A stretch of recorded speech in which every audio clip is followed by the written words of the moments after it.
আল্লাহ হাবিব সাল্লাল্লাহু আলাইহি ওয়াসাল্লাম বলেন, খায়রুকুম মান তাআল্লামাল কুরআনা ওয়া আল্লামাহু।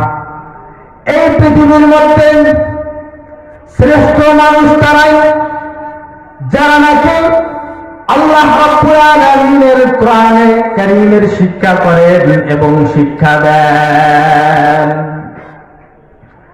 আল্লাহ রাসূল সাল্লাল্লাহু আলাইহি ওয়াসাল্লাম স্বীকৃতি অনুযায়ী জানা যায় যে পৃথিবীর মধ্যে তারাই তো একমাত্র কেবলমাত্র শুধুমাত্র শ্রেষ্ঠ মানুষ যারা এই পৃথিবীর জমিনের মধ্যে কোরআনের শিক্ষা দেয় এবং কোরআন হাদিসকে শিক্ষা করে এবং শিক্ষা দেয়।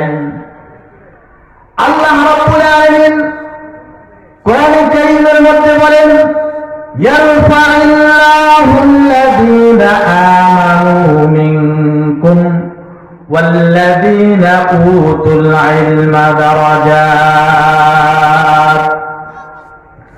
তোমাদের মধ্যে যারা ঈমানদার এবং ইলম প্রাপ্ত তাদেরকে আল্লাহ রাব্বুল আলামিন সুউচ্চ মাকাম দান করবেন এবং মর্যাদা দান করবেন।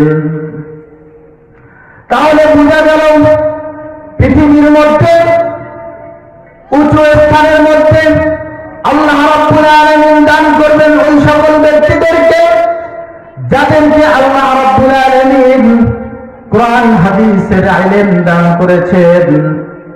আল্লাহর হাবিব সাল্লাল্লাহু আলাইহি ওয়াসাল্লাম বলেন, তালাবুল ইলমি ফরিদাতুন আলা কুল্লি মুসলিম।